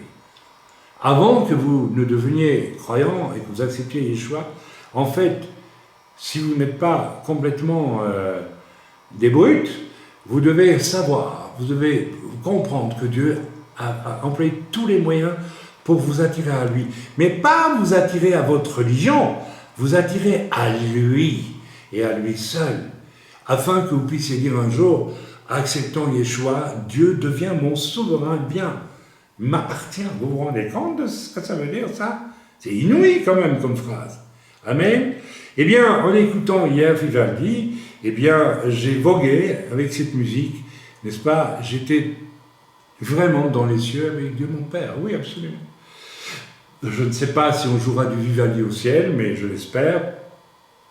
Et tout ça, loin de quelque chose qui me fait de plus en plus horreur, parce que je vieillis, et donc les choses essentielles prennent toute la place et le reste disparaît complètement. C'est un des avantages de la vieillesse d'un véritable croyant. Il se débarrasse de plus en plus de tout et il garde l'essentiel. Donc j'ai écouté Vivaldi, et dont ce fameux Al Sepolcro, donc au sépulcre, et loin du marasme affreux des âmes d'hommes et leur terrible, terrible rumeur. Mes amis, c'est terrible d'entendre la rumeur des âmes. C'est terrible. Qu'est-ce qu'on entend la rumeur des âmes? Verset 6, disons ensemble, « Un héritage délicieux m'est échu, détaché des passions de l'âme. Écoutant la voix de mon Père céleste, un bel héritage m'est donné. C'est formidable. C'est quoi le bel héritage? C'est faire les œuvres que Dieu a préparées pour moi. Ce sont des œuvres marquées du sceau de la perfection. Du sceau de la perfection. Amen. Pour la première fois, j'ai vu, au cours d'un week-end, quelqu'un, même pas baptisé d'esprit, qui faisait une œuvre qui a été marquée du sceau. Et en plus, il a eu le courage de dire qu'il avait vu une première fois ce curé, n'est-ce pas? Et puis que là, il n'avait pas prié. Il a compris la différence entre je fais quelque chose en priant, je fais quelque chose sans prier, parce qu'on m'a dit que c'était bien de le faire. Il a expérimenté lui-même. Et puis il s'est dit, je vais prier pour le faire. Et il voulait m'emmener avec lui à cette, je dirais, cette rencontre avec cet ecclésiastique qui n'a pas la foi, qui n'est pas sauvé. Et Dieu m'a dit, non, tu ne vas pas avec lui. C'est son affaire à lui avec Dieu. C'est son affaire. Il faut qu'il assume seul. D'ailleurs, il me l'a avoué après, si tu étais venu, probablement que je n'aurais pas parlé de la même façon, je t'aurais laissé parler. Et ça aurait été une erreur grave. Parce que lui connaissait la personne, lui connaissait, c'était des gens de son quartier, et donc c'était à lui à le faire. Il a fait une œuvre qui venait du Père. Amen. Amen. Celui-là, à qui un bel héritage est échu, c'est celui qui dit « Je vis, j'agis en harmonie avec mon Père et dans les cieux. » Et voilà, formidable. Et je suis riche. Je suis riche de toutes ces... Quand je repars en arrière, je revois tout ce que Dieu m'a fait vivre, parce que Dieu était mon souverain bien. Je ne dis pas que j'étais toujours parfait, loin de là. Mais Dieu était mon souverain bien. J'étais un fanat de Dieu. J'ai dit au Seigneur, toute ma vie est pour toi. C'est normal. Jésus est mort pour moi, donc je dois devenir comme Jésus. Donc le minimum, c'est de dire, toute ma vie t'appartient. Donc fais de moi ce que tu veux. Hein, ça a l'air simple, on le dit. Mais est-ce qu'on le fait? Hein? Pour ça, il faut nettoyer aussi. Vous savez, la partie peut-être la plus importante après ma conversion, c'est quand Dieu a fait du nettoyage. Oh, j'avais des choses pas bonnes dans mon âme. Ah oui, je ne vais pas les nommer, ça ne vous regarde pas. C'est entre moi et Dieu, ça a été réglé. Mais j'avais des choses qu'il fallait sortir de mon âme. Des choses qui devaient partir. Nous avons reçu hier une lettre magnifique d'une personne âgée qui, pour la première fois peut-être de sa vie, avoue ses péchés et se repent. Rendez-vous compte. Pour la première fois, elle a décidé de mettre hors de son âme l'orgueil, la rébellion, des tonnes de choses. Et elle le dit, elle l'écrit. Et je vous l'ai lu, la lettre. Elle a mis en dehors de son âme, je l'espère pour elle, en tout cas elle a commencé à le faire.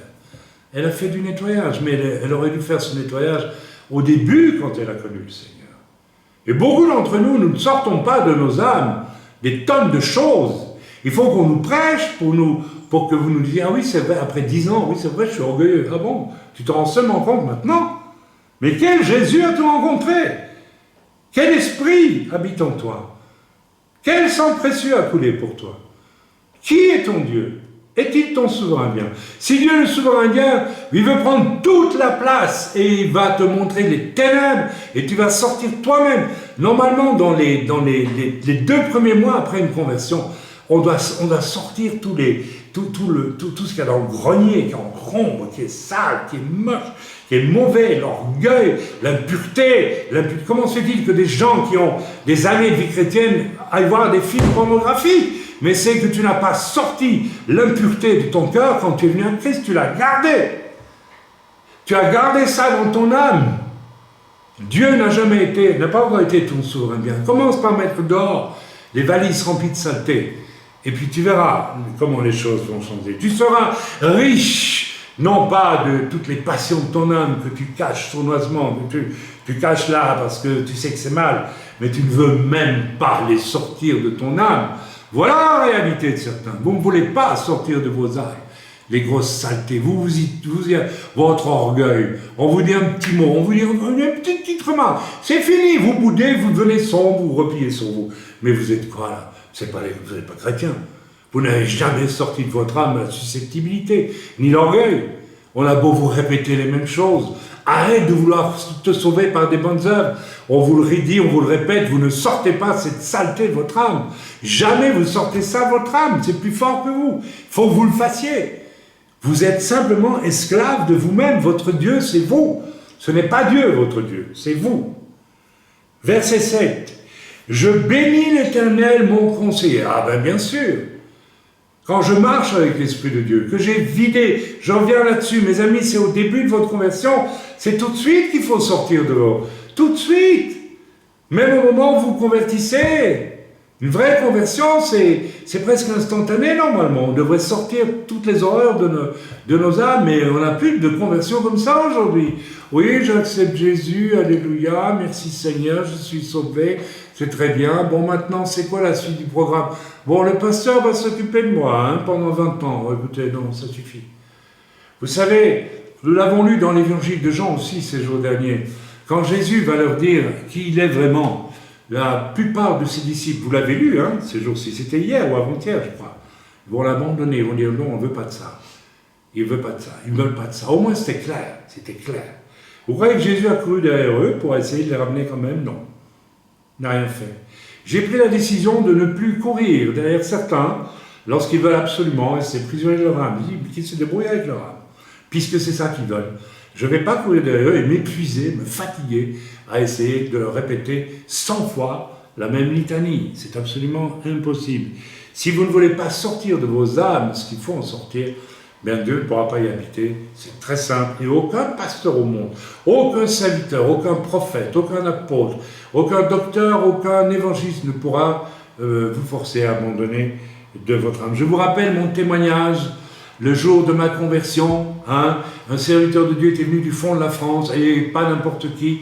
Il avait prêché, j'avais levé ma main pour accepter Jésus, mais quand il a fait l'appel, mon orgueil, qui était là, bien assis dans mon âme, mon sale orgueil, que je ne connaissais même pas, eh bien, a fait que lorsqu'il a fait l'appel, je ne suis pas descendu. J'étais trop fier. Vous vous rendez compte? Jésus vient de me sauver, et moi, je reste assis, je ne me lève pas. Mais vous savez, j'ai vu que mon âme était souillée par un orgueil terrible. J'ai dit, mais c'est pas possible. Je ne veux pas rester comme ça. C'est tout. J'ai mis dehors l'orgueil. C'était fait en 5 minutes de honte complète. Je dis, c'est pas vrai, tu es fou toi, tu es un insensé. Et la semaine après, quand le serviteur est venu prêcher dans une église, quand il a fait l'appel, je me suis levé, je me suis mis à genoux devant lui. Ça voulait dire, je renonce à mon orgueil à tout jamais. Je l'ai mis hors de mon cœur, oui, ce jour-là, je l'ai mis hors de mon cœur. Parce que j'ai vu que c'était une saleté, une abomination, une chose épouvantable, qui n'a pas sa place.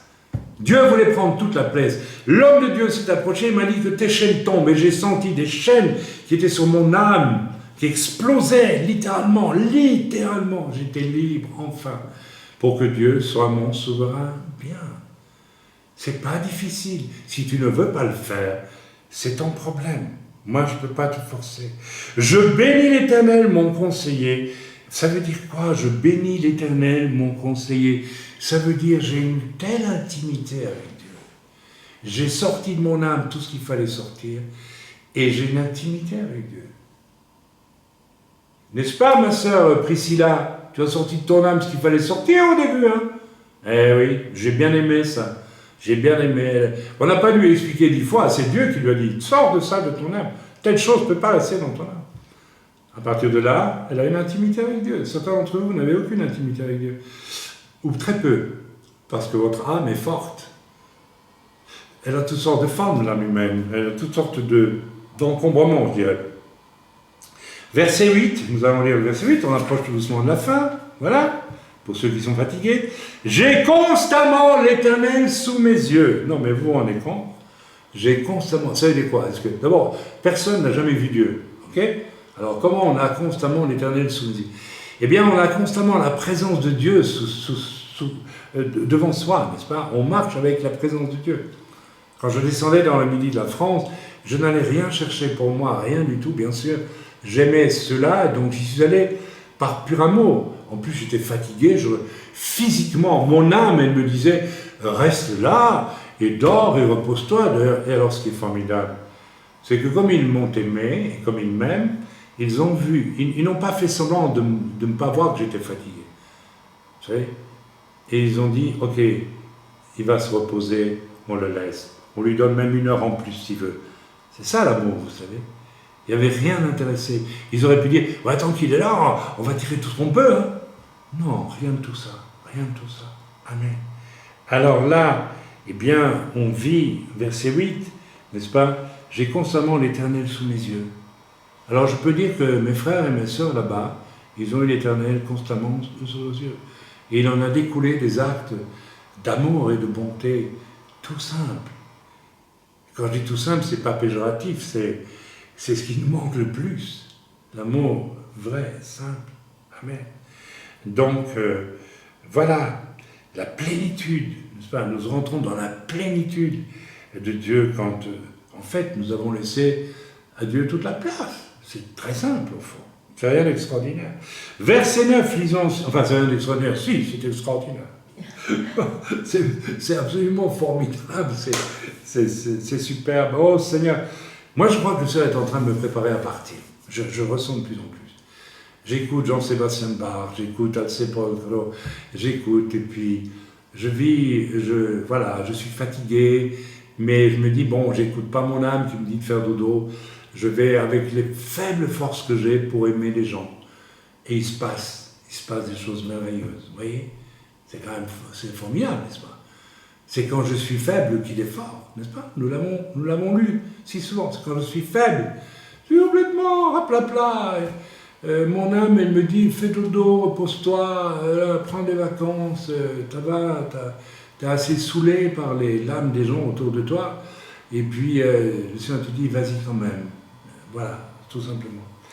Amen. Voilà, donc verset 9, nous lisons le verset 9. Aussi mon cœur est dans la joie, mon esprit dans l'allégresse. Amen. C'est quoi ça? Eh bien, c'est la joie du ciel, mes amis. C'est la joie du ciel. C'est un prélude à la joie du ciel, à ce qu'on va connaître au ciel. Ce que j'ai vécu le week-end dernier, je sais bien que j'insiste, je reviens toujours là-dessus, c'est un prélude à la joie du ciel.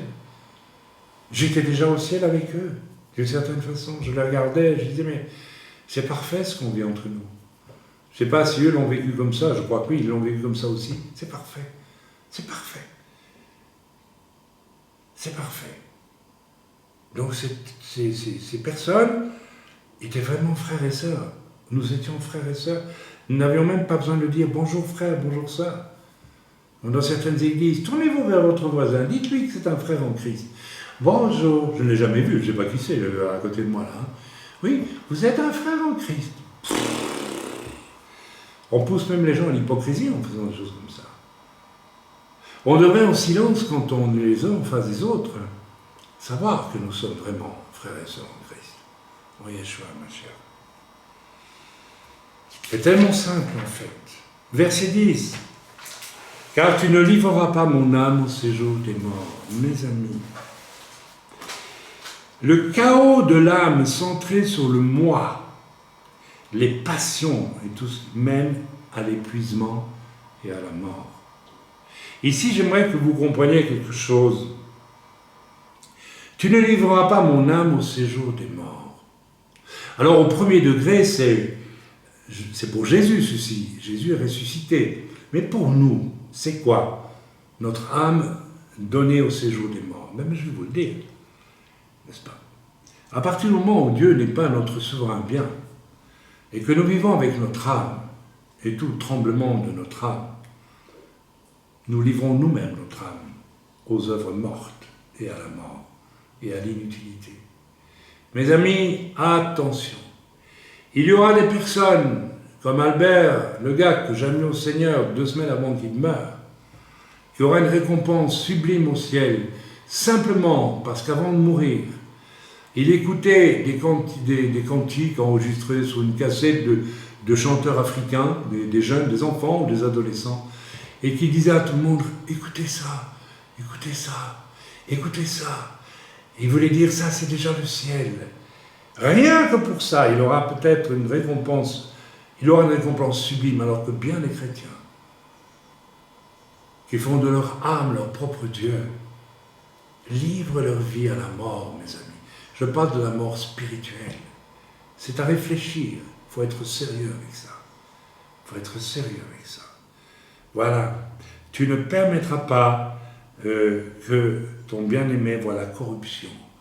Ici, j'ai envie vraiment de donner un sens au second degré ici. Bien sûr que le corps de Jésus n'a pas vu la corruption, il est ressuscité. Mais ici, le Seigneur nous demande, est-ce que à force de vivre avec nos âmes, nous ne sommes pas en train de nous corrompre complètement et que la présence de Dieu dans notre vie n'est plus conditionnée qu'au fait que quelqu'un nous ramène sans arrêt à lui. Amen, il y a un problème. Mes amis, l'harmonie de l'âme devenue dépouillée de toute passion, je dis bien de toute passion, c'est le but du Seigneur, vous savez. Et je répète, à votre conversion, normalement, l'Esprit de Dieu devrait vous pousse, mais c'est parce que vous ne l'entendez pas, et veut que vous fassiez le ménage dans les écuries, que tout le fumier sorte. Et dans la suite des jours de votre existence, vous ne devriez pas avoir besoin qu'on vous prêche de vous repentir de ceci ou de cela. Si vraiment si Dieu était votre plénitude de vous-même, vous sentiriez, et ça c'est du fumier dans mon âme, je le rejette au nom de Jésus. Soyons honnêtes, est-ce que c'est cela que nous vivons? Alors nous pouvons encore le vivre. Il faut commencer, c'est tout. Il faut s'y mettre.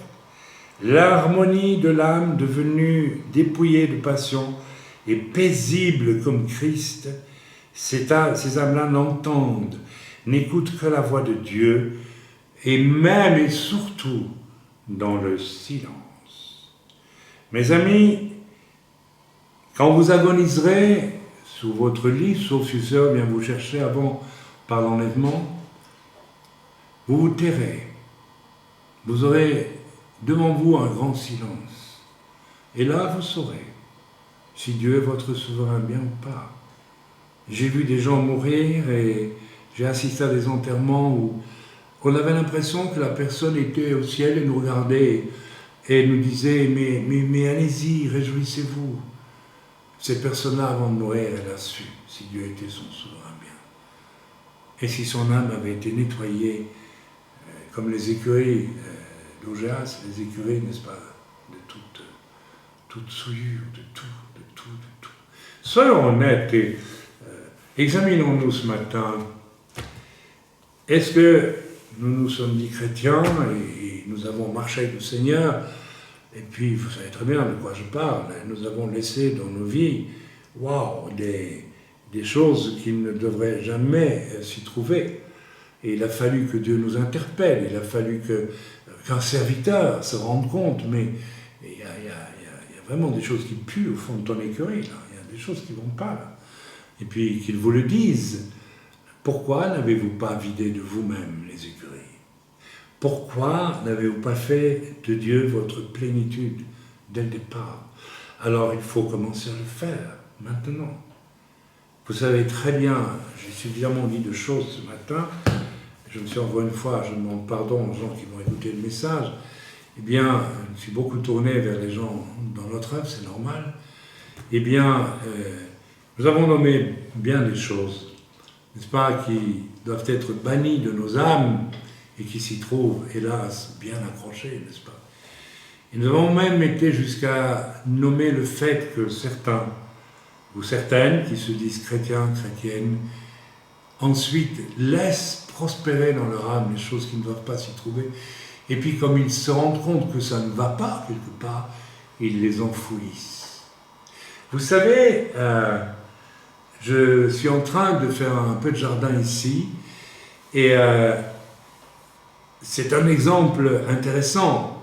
Si vous voulez faire germer une courge, imaginez qu'une courge c'est du péché, bon voilà.